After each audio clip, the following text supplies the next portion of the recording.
Hello and welcome. This is Best Foot Forward Shoes, the podcast. Thank you so much for joining us. This is episode 16, and today we have a guest who has been a regular in the Australian sneaker community. You may know him. His name is Julian. He is Kicks and Craze on Instagram. How are you going, mate? You having a nice chill Sunday, so thank you so much for taking time out of your day to come and jump on this podcast, chat about sneakers, chat about things that we're looking forward to, some recent pickups, and then a rather overall topic that we'll have a little bit of a chat about. So yeah, thank you so much. How's your day going? Yeah, good, thanks. Had a great day, had a great weekend. Excited to talk about kicks. Yeah. Always enjoy speaking about kicks in the community and what's coming up. Nice. Well, as I said before, your Instagram is Kicks and Craze. You post a lot of mainly runners is what I've usually seen a lot of. My first question is kind of, how did you first get into sneakers? What's your, I guess, sneaker collecting history? And then what are some of the most prized sneakers that you have in your collection? Yeah, so a bit of a background of my sneaker journey. Back in 2010, started collecting mainly like Air Force Ones and Nikes and Air Maxes, and couldn't find my size very often, so I decided to have a bit of a break. And then back in about 2017, I started working for Nike in a store, and it sucked me straight back in again. So after about, I guess, about 5 years of break, they actually had size 13s, and so I started collecting Jordans. Had a lot of Jordans and got rid of them all because we're all getting older and I was after comfort. So then started hanging out with people like Donald and Emmanuel, kicking with G and Old Man Sneaks, and just got sucked into the whole vintage runner scene and haven't looked back. So nice. That Nike time must have been pretty fun. What sort of discount did you get from that? So when I first started being just a normal casual, it was, I believe, 30% off. Which was really nice. And then as a manager, you got an extra 5% off. And unfortunately, they did cap you at a limit per month. So when you, I guess, spent 500 retail, you couldn't buy for the rest of the month. So it was kind of sucked, but you had to be kind of a bit picky of what you bought on special. But a lot of the pairs were still selling out. So you just grabbed what you could. Yeah. Well, I often wonder going into those sort of stores, like a branded store, New Balance, etc., Nike, and I wonder if they get mad at you if you wore something that wasn't Nike. I know it sounds a bit counterintuitive, but if I was kind of wearing Nike all the time, I'd probably get a little bit sick of it, to be honest, especially if I had to buy the shoes. I didn't get them for free. I'd probably be like, hey, maybe today I kind of want to wear some New Balance. And then would they have gotten mad at you, you reckon? In store, definitely. Yeah. You had to wear Nike, and you had rules behind what Nikes you could wear. Yeah. Outside of work, I was kind of stuck on the Nike scene until I started buying some Yeezys when they were kind of popular, and outside of work I'd kind of alternate, but I wasn't really into social media that much at that time, so they really didn't know. But I'm sure they really love people who like really are passionate about the products and about the brand, so they really appreciated you just like sharing Nike rather than sharing Adidas or New Balance. Did that include any like TNs or any sort? Were you into that sort of scene back in that time? Not TNs, and TNs still are like a Foot Locker exclusive into Australia. So Nike stores don't have them. So I kind of didn't get into that scene, and the way they pushed it was that TNs are a certain demographic, and us people who work in Nike stores don't wear that sort of shoe. We don't want to like promote that demographic, but I'd never got into the TNs, even though they do like them, and I know they're huge overseas in Europe and the US, and they don't have that stigma to them. Yeah, pretty much it's kind of a running theme, I guess, in Australia, that TNs are kind of have a certain stigma around them, so to speak, that people who wear them, I mean, it's kind of unfortunate because I really love the way they look, and the comfort is okay, but again, it's more about the look, and I think that people wear them for a certain reason. But are any of those shoes that you might have got from that Nike store still in your collection, or are they still like one of your most prized possessions? To tell you the truth, I think I did. I think I've got one pair left, and that's a Jordan, and that's my Fire Red 5s, which I actually grabbed during COVID because all stores were closed and they released, and we were able to like buy pairs here and there. So I grabbed them Yeah, just those are probably the only pair left. I went through a full like cull of all my Jordans just because I never wore them. So Yeah. Could you give us a bit of a, maybe just off the top of the head, top three couple of favorite shoes that just immediately spring to your head that like, these are the number ones, number twos in my collection? in my collection, number top three, I'm not going to put them into numbers, but I've got some Michigan Jordan 3 PEs. Mm-hmm. So I grabbed them. They're a super limited pair. I believe 200 pairs were released, and these are the basketball pairs, not the football pairs. So they've actually got basketball on the back of the tongue. Mm-hmm. So that was one of my grails I've always wanted. It's just a pair just what I could afford. PEs are generally super expensive, and at the time the Michigans weren't as popular because they did look like a GR release, and so there's very little differences besides from materials. Probably top two is my a few collaboration with Asics, which is the Red Koi. Again, like a 2015 pair that was pretty limited, and it took me a while to find in my size, which I'm a size 13. And it's hard to choose the top three when you got so many pairs. Yeah.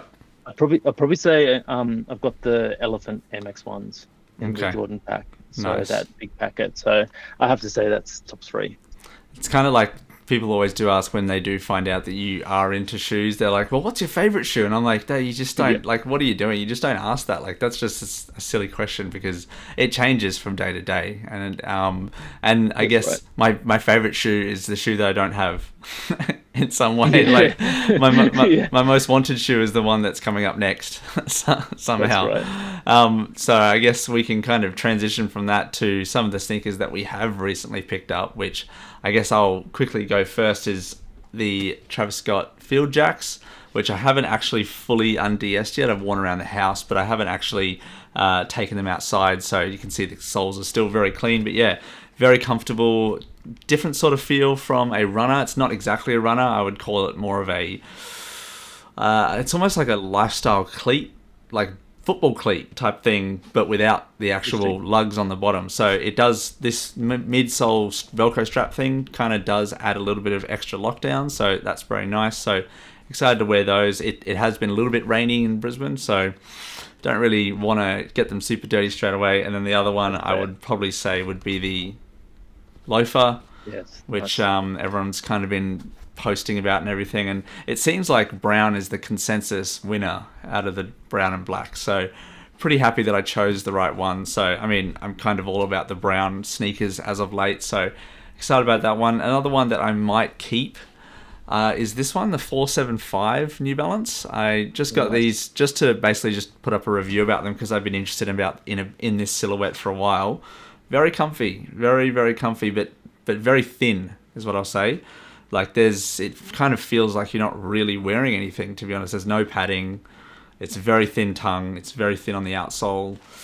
It's comfortable, I'll tell you that. But yeah, the $180 is kind of exactly what you get, you know? So probably going to review these ones, but I don't know if I'm going to keep them. So anyway, 475, I just really like the colorway as well. It's a pretty nice kind of tan blue colors. So that's kind of my pickups over the last little bit. Obviously, there's only been a few couple of weeks in February so far, so there's going to be a lot more which we'll talk about later on in the episode. So what have been some of your recent grabs?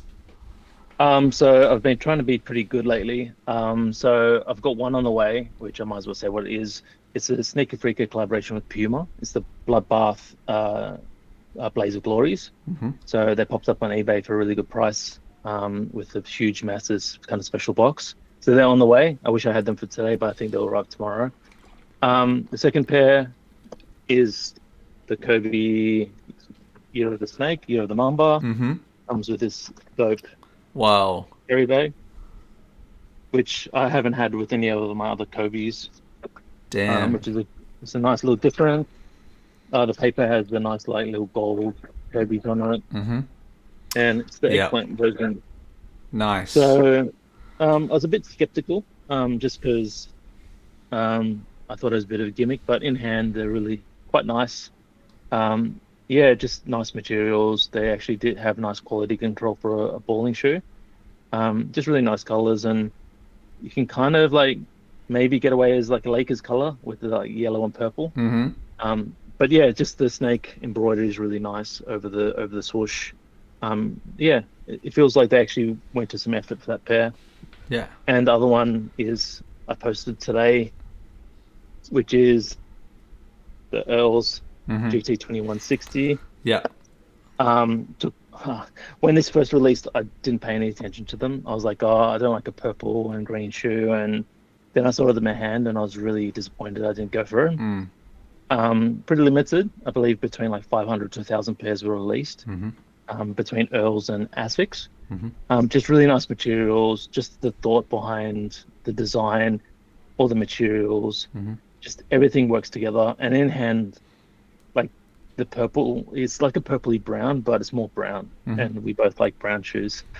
So yeah, just the thought behind it. So Louis and Earls did a really good job with Asics on that. So I really like them. Yeah. Probably one of my top 5 Asics at the moment. So it's pretty high up there on the list. Nice. That first of all, that Mamba, obviously it's the year of the snake. Kobe kind of goes together. So I can really appreciate Nike and Kobe's brand really leaning into that. That eggplant color is probably, in my opinion, better than the red color. Red's not really my thing when it comes to shoes. I can appreciate it, but yeah, that purple eggplant type one was just, that looks really, really nice. And the gold, is it more of a matte gold or is it pretty shiny? So the snake's really shiny. Yeah. The gold on the inside is kind of like I would say more a matte sort of finish on the medial side. But yeah, everything else is pretty like in your face, like really shiny gold there. Yeah. And on the tongue, it has that gold on the tongue there. Yeah. The logo there. But yeah, I think they're quite wearable. And obviously, if you ball, Kobe 5's just a really good balling shoe. Yeah, absolutely. Kobe's are like, even today in the NBA, players will rave about wearing Kobe's because that's like one of the most comfortable, especially low tops. And a lot of people like to wear low tops because like big men, they go and stretch. They try to run around the court a lot more than they used to. So low tops obviously allow them to run around a bit more. And Kobe's are obviously incredibly comfortable. But you mentioned that you posted the Asics one on your story and posted like a regular image today.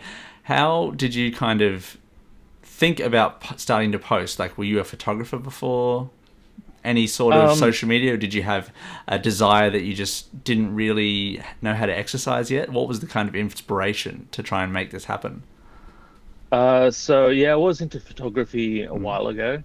I did some training in like digital media and photography and social media, and I used that mainly for like food side of things. Like I was really into like Instagramming for food and showing like what I ate from day to day and just cooking and all that sort of stuff. And then I met like all these amazing photographers and content creators for sneakers, and I just wanted to have a go. And so yeah, I just worked on it and probably started in like 2021 around that time, just playing around. And on my Instagram I was like putting new news about sneakers coming out and all that sort of stuff, and decided that I didn't want to be one of those like generic blogs that, oh yeah, Kobe's are coming out next week, you should pick them up and all that sort of stuff. So yeah, I decided to be a bit more into sneakers, and then it kind of like transitioned into sneakers and fits and full body shots and all that sort of stuff. So I like taking photos outside rather than inside. Yeah. Going out and driving up down the street and seeing like a really cool spot and just pulling over and just dropping my phone on the ground and taking photos. And not into really using like DSLRs and all those sort of stuff at the moment, even though I've got experience behind that. But yeah, just phone photography and just edit with Photoshop on my phone, and yeah, really enjoy that and the community behind that. Some people say the best camera is the one that you have on you. So, I mean, and the way that iPhones are created now with their incredible photo taking capacity, I'm kind of old school, I guess, always using a DSLR. Sometimes I'll use my phone on rare occasions, but yeah, it's usually with a DSLR. So no, it's interesting. And I think that you have a good, like really good Instagram page. It's kind of where I first met you, so to speak, like, and you kind of have an eye for creativity, like with the Asics ones, kind of shooting with the fence, using some foreground intrigue, that sort of thing. And the interesting angles you kind of get with either going real low or sometimes using some height. People who play around with those sort of different angles kind of make for really interesting photos. So I really appreciate that sort of photography. But also on the social media side, you also have a bit of a sneaker community conglomerate, I'm going to call it, the Soul Kitchen AU with a couple of other guys. Did you want to speak about how you kind of created that and where the passion for that kind of community aspect lies? Yes. So probably like 3 years ago, I met Kicking with G, Old Man Sneaks, SC Kicks, and a couple other guys. And we decided that we wanted to combine all our podcasts and social media presence into one collective. So we decided after a while choosing the name Soul Kitchen. So Soul Kitchen obviously is like a whole bunch of like people with sneakers, like cooking and getting their ideas together and being really creative. So we decided like we'd do Soul Kitchen AU, and we did our podcast, which can be found on like Spotify and YouTube. And then life got in the way, so we decided to start doing like Instagram lives, which we're going to be starting back up again soon. So we just do them on Tuesday nights, and we just get the community involved. And we do have a Facebook Messenger group just dedicated to chat and upcoming drops and for sale threads, stuff like that. So if anyone's interested, look up Soul Kitchen AU on Facebook, and you can jump in our community. And somehow some people from other podcasts have also let you take over their podcast as well. The In Kicks We Trust podcast from, I believe they're from Canada, correct? Yeah, that's right. Yeah. So, and they let you jump on their feed and kind of take over from their podcast, which was a very interesting listen. Yeah, everybody from like America and Canada are really into Nike and Jordans and Adidas, stuff like that. And there's around the ASICs is still, they think it's a kind of like a trend and a phase that's going to like blow away, which we all know that everybody's jumping on and it's too big at the moment to just like die straight away. Yeah. So we decided to talk about like vintage runners pretty much for the whole like chat, and just try to educate them a little bit of like how this community is, and it's not just Jordans and not just Nike and Kobe's and all that sort of stuff. So we tried to give a bit of insider information of what we love, give a bit of variety for that. Yeah, I mean, I've listened to obviously a couple of their episodes since you guys kind of told me about it, and I mean, how many people did they have on there? Because I kind of I'm listening audio only, and I got lost with the voices sometimes. I'm with the American kind of or Canadian accents, I kind of be like, wait, is that the same person? Who's talking in this one? And then there was a guy from Hong Kong as well, which I was like really interested about. So no, I think it's having a large diversity of people in your podcast allows for a very much of a community environment, which you kind of have with the Soul Kitchen. But then I also enjoy, obviously, with this podcast, just being like one-on-one with people and just having a general sort of chat. So no, I really did like their podcast, and shout out to the rest of the guys from the Soul Kitchen and In Kicks We Trust. And it's really cool to see people not only domestically but also internationally wanting to talk about sneakers and kind of the internet connecting people, I guess, throughout the internet. So no, it's really, really cool. So our main topic, which we are going to move into now, is our, I guess, the first come, first served raffles and in-store pickups is something that has been the way that people have been getting their sneakers over the last, since the internet came about, basically. So recently I went to go pick up this one, in-store release. I know a lot of people go to the New Balance store, in Sydney. We don't have one here in Brisbane, to pick up, say, for example, the Jown 993s. First of all, I'll ask the question, when was the last time you went into like an in-store drop? And what was your experience with that compared to what we usually do, which is obviously buying shoes online? Yeah, so actually it wasn't that long ago. I actually grabbed the Jown, the ASICs, the white GT21s in store at Above the Clouds. So that drop was like solely in store only. So no stores in Australia were able to do like online drops. So it was kind of cool. ASICs, I guess, pushed that prerogative to say, hey, we want our customers to be at the store to pick them up. So it was actually quite easy. Like, I'm a size 13 and I turned up at about 8 o'clock. They opened up their store at 10. I was first in queue. So I just sat around, just listened to music for a couple of hours, and then they opened and I was able to grab my pair. Met a couple of cool people in line, and you could tell they were actually there for the shoes, not for the resale value of the shoes. Mm-hmm. And yeah, we just were chatting, and people from different areas of Sydney just rocked up, and because I believe that was the only store in Sydney that had them. So yeah, it was cool. It was a good difference. Throwing back to what we used to do back in the day before, I guess, raffles and first come first serve drops.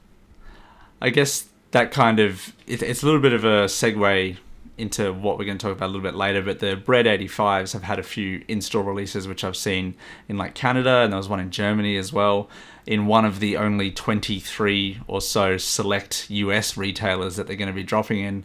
I've seen a few people lining up, and there's been some pretty big lines for those because, of course, it's like one of the most anticipated sneakers basically of the year. So when I picked up this Travis one, I didn't have a big line. As you said, I think I was like second in line, waited for like an hour and 20 minutes. So, I mean, and as you said, speaking to a couple of people there, you know, having a chat. Some people I feel like were there for the resale value because they're a Travis Scott shoe. But I think they'd be a little bit disappointed that these aren't really reselling for a whole lot. So they might be a little bit disappointed, but hey.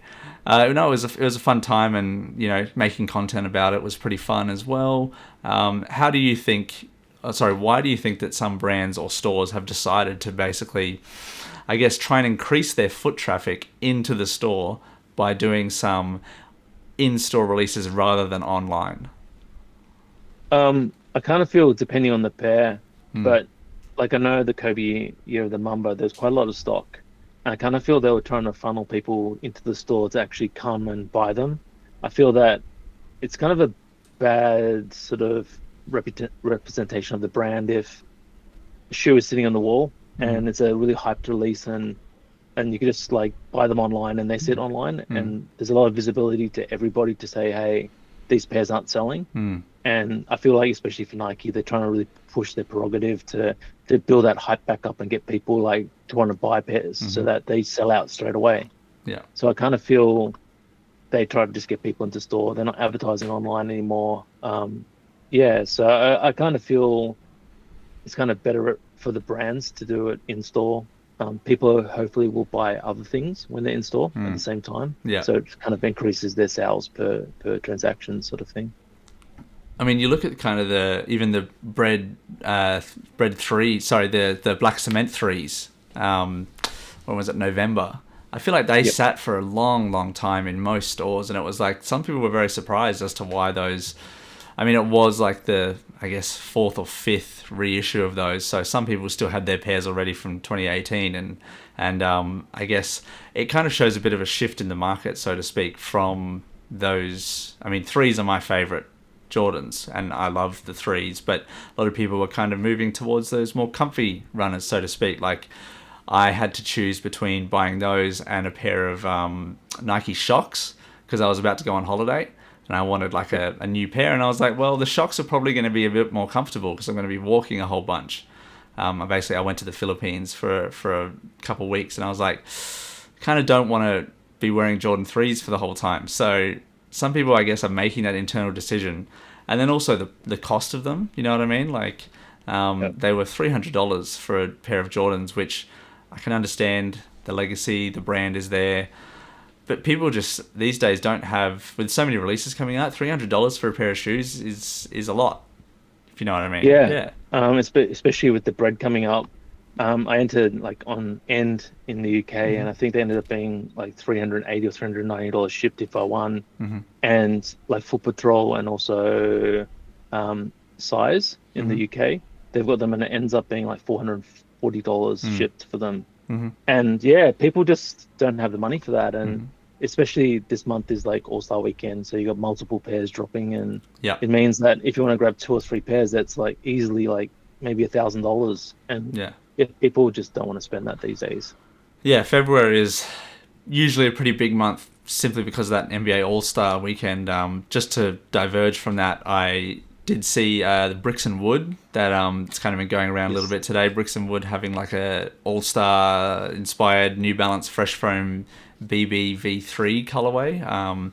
That 1000 looks really nice. I'm a big fan of yellow and black. I like that sort of color combination. So there are brands really hyping a lot of releases for February because there's a lot of news basically around like Paris Fashion Week as well. Bit of hype there, and then also NBA All-Star Weekend. I was interested. I was kind of surprised that they didn't announce like the AE2 or something this weekend. Like he maybe might have debuted. I'm not even sure that Anthony Edwards made the All-Star team, but imagine that kind of around this time, Adidas was like, let's release the news of this shoe now. Like, what are your thoughts on that sort of, I guess, All-Star Weekend building up the hype of all these shoe releases? Yeah, I totally agree. I feel like Nike get them to spend all the money and hyping it up and then just piggyback and ride the tackles. You know what I mean? Like, why not? And I kind of feel that it's expected these days when it's like a really busy month, like Black Friday, you expect people are going to be buying. Yeah. So there's quite few releases around that time. And like I feel that it's surprising we didn't hear about them, but I guess maybe Adidas feels that Nike is getting all the spotlight right now and they want to wait a little bit. Yeah. But yeah, I feel there's quite a few releases that, especially New Balance, that will be releasing around I think next weekend, I think it is. Yeah. Yeah. Speaking of that, I guess we can lean into it a bit more as the Joe Freshgoods. Yes. The 992, right, which is coming out, I think, on the 21st in Australia, the 20th in America. So we kind of are, I guess, a bit more tapped into that side of it with being a runner, being a kind of having the pedigree of a really, really good model from 5 years ago, and Joe Freshgoods being such a powerhouse in like the New Balance space. And it'd be kind of cool to see perhaps an in-store release of that one and see, I guess, maybe test the market perhaps as to if there was an in-store release of that shoe, would there be lines out the door? Would there be a huge amount of resale value? Would there be fights, maybe? You know, like, would there be some sort of incidents happening around that sort of release? So I think we will still see some mainly online releases. I haven't seen any launches or raffles or anything around them yet. But if they were going to be in store, would you try and make your way to one of those stores to try and pick them up? Yeah, so this is a running joke, but every time there's a drop that happens on Friday at New Balance in Sydney, I say, if it's a drop I want, I'm going to call in sick to work. And every single time I'm like, but not call it sick into work this week. But Joe Freshgoods, that's like a pair that like I've wanted from like, because since like the Anatomy of the Heart pair came out, I always wanted that. And this pair's, I guess, like a new version of that. So I kind of feel I'm going to have to do whatever I have to do to pick up that pair. So you could call it a consolation prize, I suppose. Yes. And there was obviously the kind of release around, I think it was Rundown Store was a store that released them somehow in three sizes. And a lot of people picked them up, especially guys in the US. I had a lot of friends being like posting photos about them, making me have a lot of FOMO around them. I probably could have bought them. However, like you said before, with the shipping, it was going to be roughly around the $400 to $420, $30 mark. And I was like, if I can get them in Australia, it'll probably be at least $50 to $60 less. And yeah, I'm pretty sure that they'll have a pretty wide release, you know, obviously New Balance website, and then probably a few other boutiques. So, you know, fingers crossed, all that sort of stuff. But yeah, I think this kind of maybe segues into sort of the raffle side of releases. We've been talking about in-store releases and first come, first served, but raffles have usually been what people have gone for releases. And a lot of people have felt a little bit annoyed by the fact that they never seem to get raffles, even especially like Travis Scott's. Seems like I saw people from the last one, the brown colorway, everyone was posting like, here's my list of L's for all the Travis Scott's releases. So what are your thoughts on, I guess, the raffles making way for the first come, first served, and people getting a little bit annoyed by the raffles, so to speak? I kind of feel that the raffles sometimes are a fair option, depending on the brand. With like Travis's, imagine having a first come, first serve in store. After that, I kind of feel supply would have like people camping for days and days and days with them. But I kind of get the gist of brands moving away from raffles, because again, like, it causes people to stop entering raffles when they keep on losing over and over and over again. Like New Balance have very minimal stock when they do their Friday drops online, and they don't have any sort of raffles, and we kind of move on. If we either buy from a reseller, or generally the price does go down these days, aside from a couple of collaborations. But yeah, I kind of feel people always say, well, this is rigged, this raffle's rigged.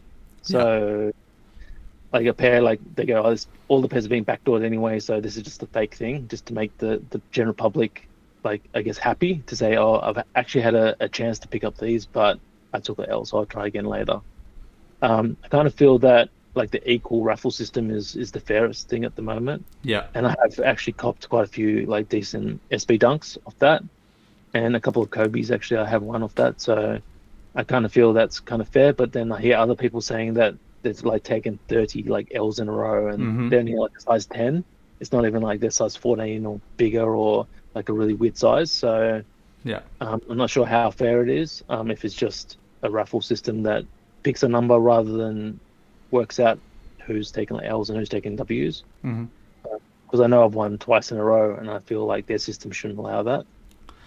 Yeah, it's a mystery that I think a lot of people wish they knew the answers to, but I don't think we ever will. I mean, I think the last raffle that I was really excited about winning, there's been a couple where I was like, oh, I forgot about that. But the last one I think was the Up There store, the 860V2, the first one, the green, and I was like, please, I was like stressing the night before. Like, I think I had a dream about it. I was like, oh, please. And then it, like, you know, I think it's 10 a.m. 9 a.m. our time, 10 a.m. your time when they release. And I was like, oh, checking my emails around 9 o'clock, didn't get anything. And then like 9:40, I was like, oh, finally. So, you know how it kind of perhaps takes a while when they have so many entries to try and siphon through them all and pick who got them. But it did seem like a lot of people who really, really wanted them ended up getting them. And they haven't, like, that was like my favorite pair from last year. So that was probably my last raffle that I was like, yes. But I mean, even picking these ones up, as long as I was on the store, for me it's 11 p.m. because it's midnight your time, so Brisbane obviously an hour behind.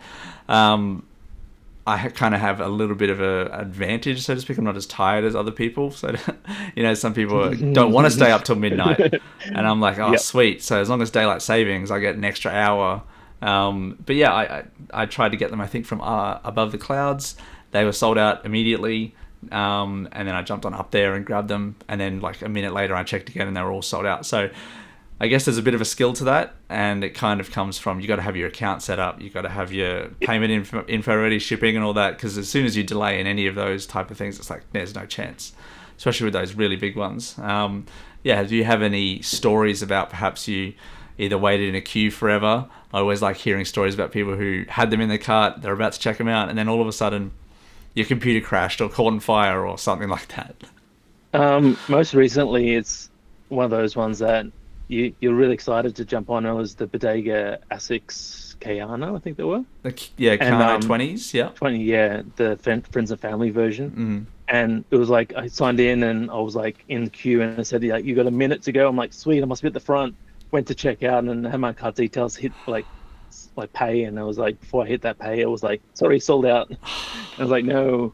And so, but I hear a lot of people who checked out, they got refunded and it was cancelled anyway. So I kind of feel like, but it's one of those pairs that had a cool, like, the coffee packet and like a percolator and stuff in the special box. But but lucky they aren't going for too crazy price. But maybe it's a future pair. I do like when there are pairs and stories around pairs that perhaps have those little extras, like, I don't know, I'm always a big fan of like boxes, and it's kind of makes them hard to throw away, the box. Like, I really struggle. I've got a whole pile of boxes on the other side of this camera that I can't throw away because I'm like, oh, the box is just too cool, you know, like, and I've not quite found a good way of salvaging them, but also making space. What would be your solution, I guess, for that conundrum? So as you can see, I've got all my drop fronts behind me, but there is like a little nook on the corner that I can kind of stack them up. So I've got some pairs there, and just a hint, like my bed is quite like high off the ground, so I've got boxes under that. Yeah. But I keep them all. I just found that a lot of sneaker collectors won't buy sneakers without boxes, and it makes it a lot harder if you decide you don't want them later. Even like way under retail, they'll like, "Do you have the box?" And you're like, "No, oh, don't worry, I don't want it." So like it's a lot harder to sell. So I've decided just to keep them. Yeah. If you've got the drop front boxes, another kind of hint would be to like move them forward, like the depth of the boxes, and to stack them behind that. But I've heard of other people like dismantling the boxes and like blackening them, and just like stacking them like in the garage or whatever to make it a bit easier to store. Yeah. No, I get that. I've found that the ones like you've got behind with the plastic, those ones, they tend to not be super sturdy when you get up to a certain height. And I live in a unit, so I don't have like unlimited space, and obviously I'm married, so I don't have a huge amount of extra space. So I've had to set up this little, not only for storage but also for a bit of a display as well. So obviously making content and such. So the boxes kind of, I guess, stay where they are until we get a bigger place, and then I can figure out what to do with them a little bit later on. So it's interesting when you look at the box and you kind of think it's kind of a part of the shoe. And like you said with the Bodega one, it's like it's nice when they have that extra thing.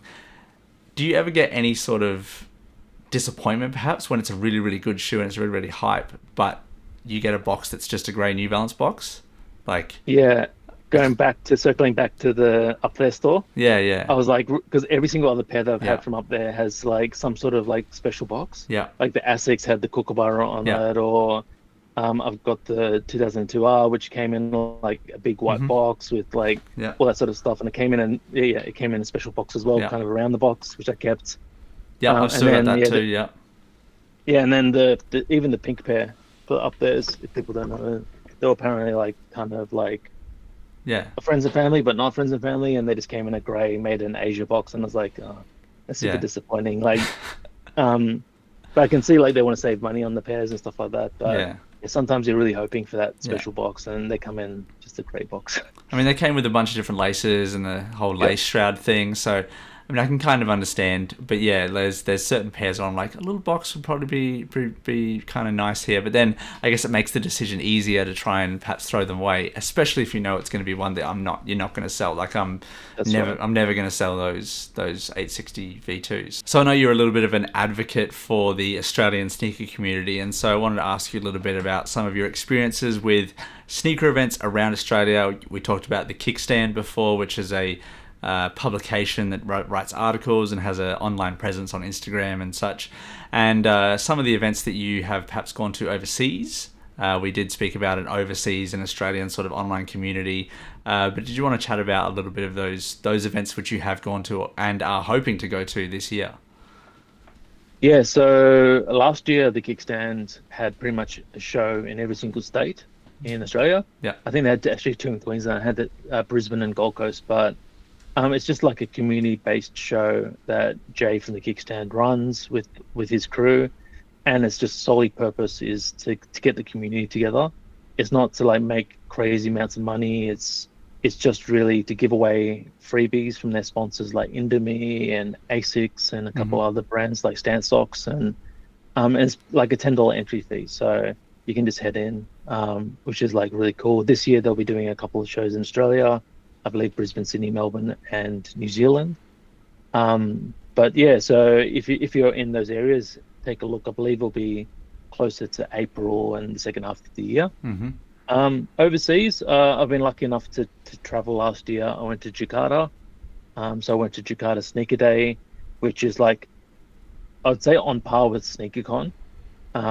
It's pretty much a show in about 3 different halls, which is happening actually next weekend in Jakarta.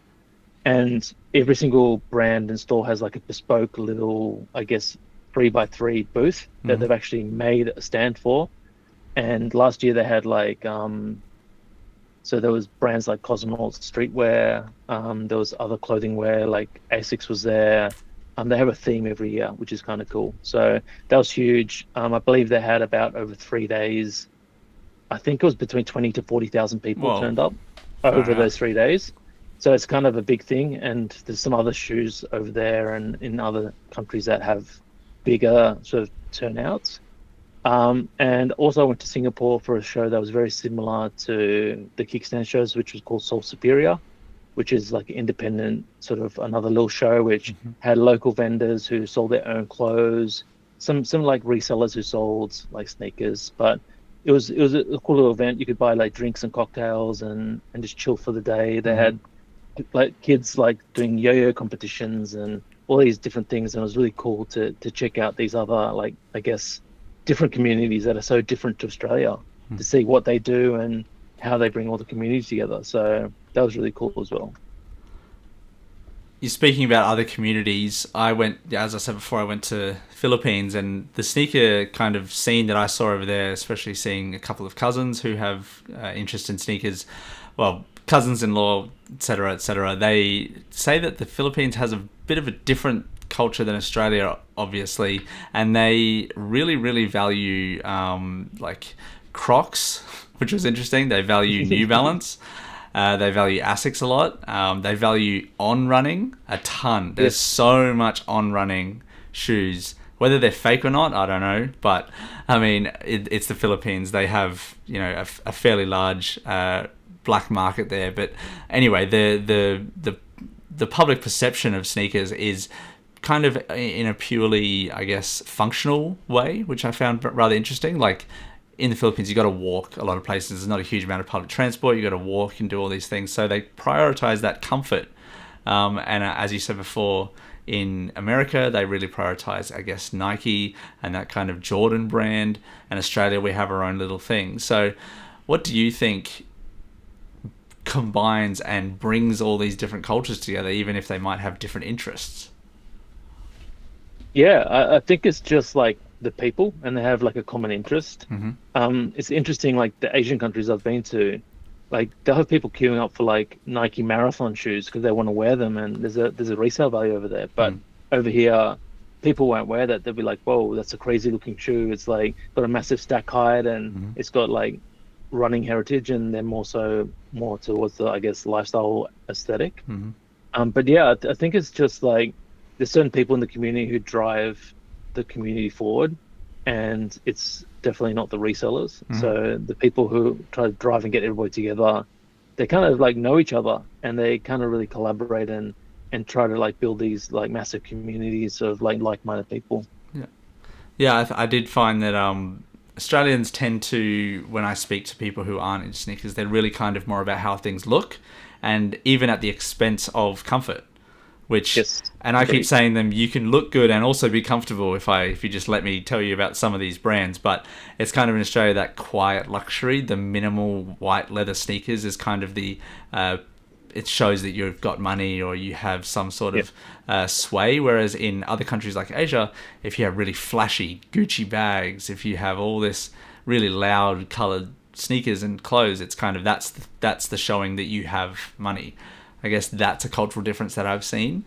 Something that I really like is also on Instagram and YouTube as well, is I guess people from other countries just connecting via sneakers, because it is a kind of universal language, I suppose. Even though you might have different subsects of, I guess, different nations liking different shoes. I just really like chatting to either people from like America about certain things. You might have seen, I had some Americans on the podcast and just chatting to them about those sort of differences. So I think it's a universal language that kind of brings people together. And then you can kind of even move on to other things. Like, I'm really into sports. Like, you've got a Blue Jays hat on. I'm sure some Americans would probably ask you, like, are you actually a Blue Jays fan? With that sort of baseball thing. So people are often surprised that I'm into American sports. So but I'm diverging. I really enjoy that kind of level of international friendship. Did you have any kind of last, I guess, parting thoughts about that sort of topic?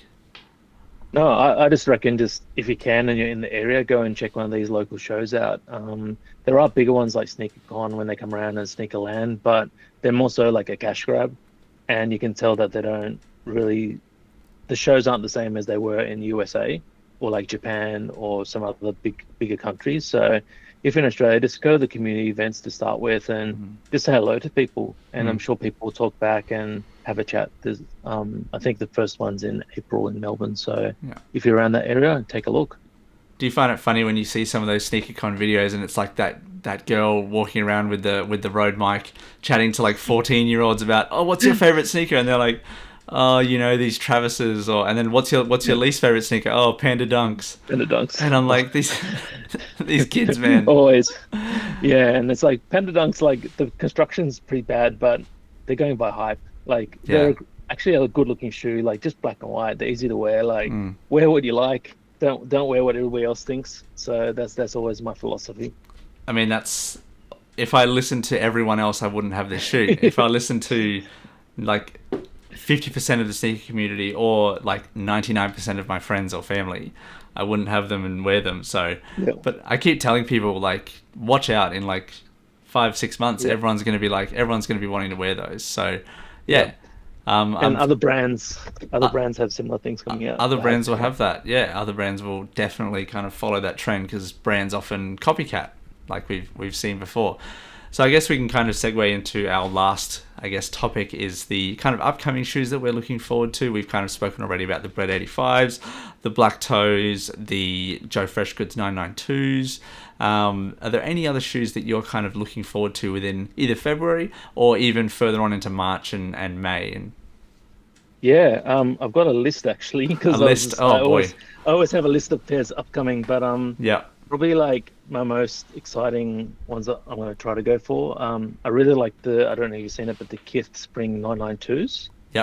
Yeah. So they kind of look like the pistachio colorway. People haven't seen it, but a little bit more contrast to them. Yeah. So they should be coming out pretty soon. Some other ones, I guess, we spoke about that. The Joe Freshgood loafers, the purpley burgundy ones. Yeah. They're kind of purpley and shiny, but I don't mind that. Yeah. So I'm sure a lot of people won't like them, but I guess hopefully we can grab them. Yeah. And a couple of others like the Action Bronson 990 V6 Amazonia. Yeah. I quite like that. It's like a pink and like tan color. Like I don't know, like they kind of don't work together, but again with him, they always, when you get them in hand, they look like really good. Yeah. I kind of like that white one a little bit better of the 990 V6. That was I don't know, red's not really my thing, so I think the white one's a little bit more my speed. But again, will they release in Australia? If they do, will it be very limited? Don't know. So sorry to interrupt. Continue your, your list. That's probably that. I really like the Salehi 991 V2s. Oh, yes. The purple ones. Yes. Please. They're a must-have. Yeah, I've got to have those. That'll probably be my only 991 V2 this year, unless there's some crazy sales, because I bought like 3 pairs last year, and I was like, they're premium kind of New Balance shoes, and I was like, they're getting pretty expensive. So unless there's some kind of sales, there are some very, very nice colorways come out recently. But yeah, those purple 991 Salehis are like, we've seen them teased for like what 6 to 7 months now. I think when he dropped the 580s, I think he was wearing them on foot, and it was like a leak. Yeah. But I don't have any 991 V2s yet, so I've been holding off to one I really like. Yeah. So I've got some 991s, but no V2s. Yeah. Probably a couple, like we spoke about the bread, and just like the re-release of like the undefeated 4s. Hopefully, like they're like the originals. Yeah. I'd really like to have them. I don't have that many 4s at the moment. Yeah. And I guess like other ones around there, like the off-white Euros that are apparently going to be coming out, the 1s, and the Travis Fragments, and then the Union Fragments, Jordan 1s. So just a couple of ones that will probably be super hard to get. But yeah, hopefully we have a chance and they make actually decent amounts of stock for them. I think there'll probably be a September, I think is what people are saying, September. So usually February is pretty big in sneakers, and then September is kind of also rather big as well. So they're kind of, I guess, trying to... What I found last year, just kind of our last point, is that the Sneaker of the Year conversations that happened at the end of 2024, I found that the ones that kind of came up the most were the ones that did come out in February, or the ones that came out around September, October.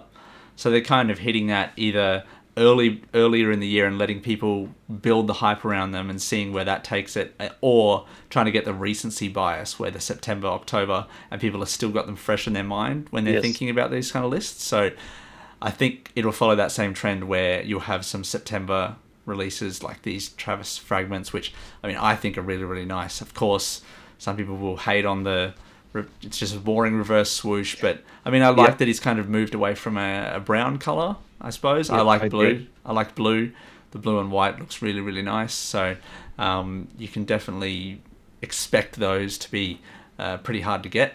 And then there'll probably be some like Jumpman jacks that maybe come out, maybe some more colorways of the field jacks, those sort of things. So I'm kind of excited for just the things that like pop up, for example, and the kind of the ones that just like grab your attention out of nowhere. There's nothing I really like more than just scrolling on Instagram and being like, oh, well, what is that? Like I've not seen that before. Like where's like the Bricks and Wood one that I saw today? I was like, oh, damn. And then it's cool that they're like releasing in a few weeks. Whether they release in Australia, that's another thing.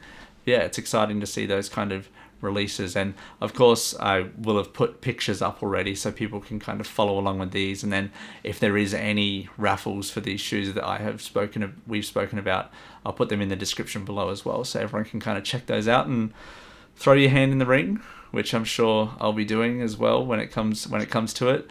But yeah, trying to save those pennies as well for any future releases as well. So, and then just life in general, it's tough. Right. Paying bills. It's tough being a sneakerhead. So I just wanted to thank Julian for coming on. I wanted to thank everyone for watching. Thank you to all the people in either the Soul Kitchen, other guys in the Sneakerheads AU community on Facebook, all these kind of people who are around the Instagram space, share each other's content, that sort of thing. It's really awesome to see. So I guess it kind of pushes people to create more, which is pretty cool. And just appreciating, cool sneakers and photography and such like that, which is one of the reasons why I like your page, is because of the kind of innovative, I guess, concepts around your photos and such like that. So did you have any kind of final last send-offs to give us? Yeah, just thank you for having me and inviting me. I've been watching your other pods with other people and all my friends, and it's just like amazing thing that you're doing. So keep it going, and yeah, just shout out to everybody who watches this, and especially people like Jay and the Soul Kitchen people. Thanks, man. Well, I appreciate it. Again, thank you everybody for watching. Please subscribe and like the video. It really does help the channel grow. You can check all of our links, of course. Julian's Instagram will be just down below. My Instagram will be down below. All the links and stuff, check down in the description. That's how the internet works. You know how this works by now. Thank you so much to everybody. You have a good day.